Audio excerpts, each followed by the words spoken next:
Il ne fait pas bon être favori à Wimbledon cette année. Serena Williams, la tenante du titre numéro 1 mondial, a perdu en 8e. C'est l'Allemande Sabine Lisicki qui s'est qualifiée en 3-7, mettant fin à une série de 34 victoires d'affilée de l'Américaine, dont son titre à Roland-Garros. La loi des séries, c'est qu'elle s'arrête à un moment ou à un autre. Donc je savais qu'elle allait s'arrêter, on ne savait pas quand. C'est pas la fin du monde, c'est juste un match perdu et il faut qu'il y en ait de toute façon. Et ça nous rappelle juste que c'est un jeu et que personne n'est imbattable. Marion Bartoli, elle, accède au quart. Elle a dominé l'Italienne Karine Knapp en 2 manches, 6-2, 6-3. La Française qui se dit en forme. Je travaille bien avec toute l'équipe qui est autour de moi, mais c'est vraiment chaque pièce d'un puzzle qui est très large et qui finit par s'emboîter. Il n'y a pas une chose en particulier qui fait que j'ai eu un déclic et que je me suis mis à mieux jouer. Et Marion Bartoli est désormais la dernière Française engagée à Londres. Exit Adrian Manarino, éliminé par le Polonais Łukasz Kubot en 5-7.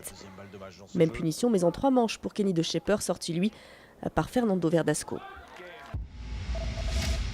Simon Gerrans remporte la 3e étape du Tour de France, victoire au sprint de l'Australien Calvi. Quelques petites secondes devant Peter Sagan. Le Belge Backlund est toujours maillot jaune. Pierre Rolland conserve son maillot à pois. Aujourd'hui, le Tour quitte la Corse et revient sur le continent avec un contre-la-montre par équipe de 25 km disputé à Nice. L'occasion pour les favoris de se mettre en avant. D'ailleurs, le maillot jaune sera âprement disputé.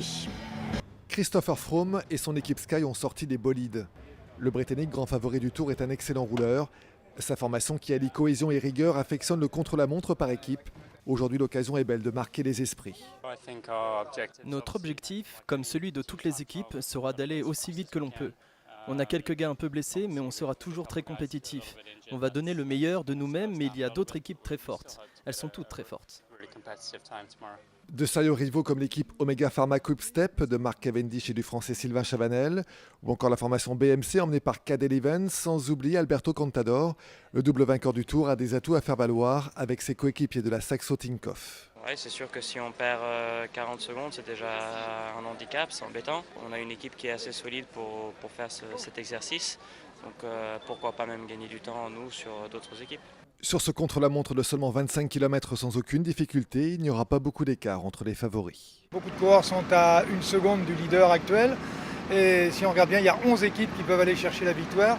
Le nouveau maillot jaune ce soir sera dans l'équipe qui va remporter ce contre-la-montre. À Nice, tout est prêt pour cette explication entre rouleurs qui ne manquera pas de saveur.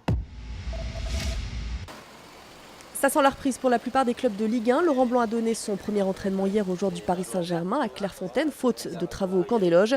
Une séance à huis clos en présence de Leonardo. Et puis rentrée des classes également à Marseille, sous le soleil et les applaudissements des supporters. L'ambiance était nettement plus morose à Paris hier lorsque les braqueuses sont rentrées.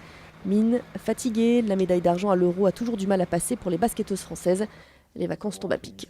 Nous, on va continuer à mouiller le maillot. On a tout fait pour, on a échoué, mais voilà, on va passer de bonnes vacances et on va retourner sur le terrain.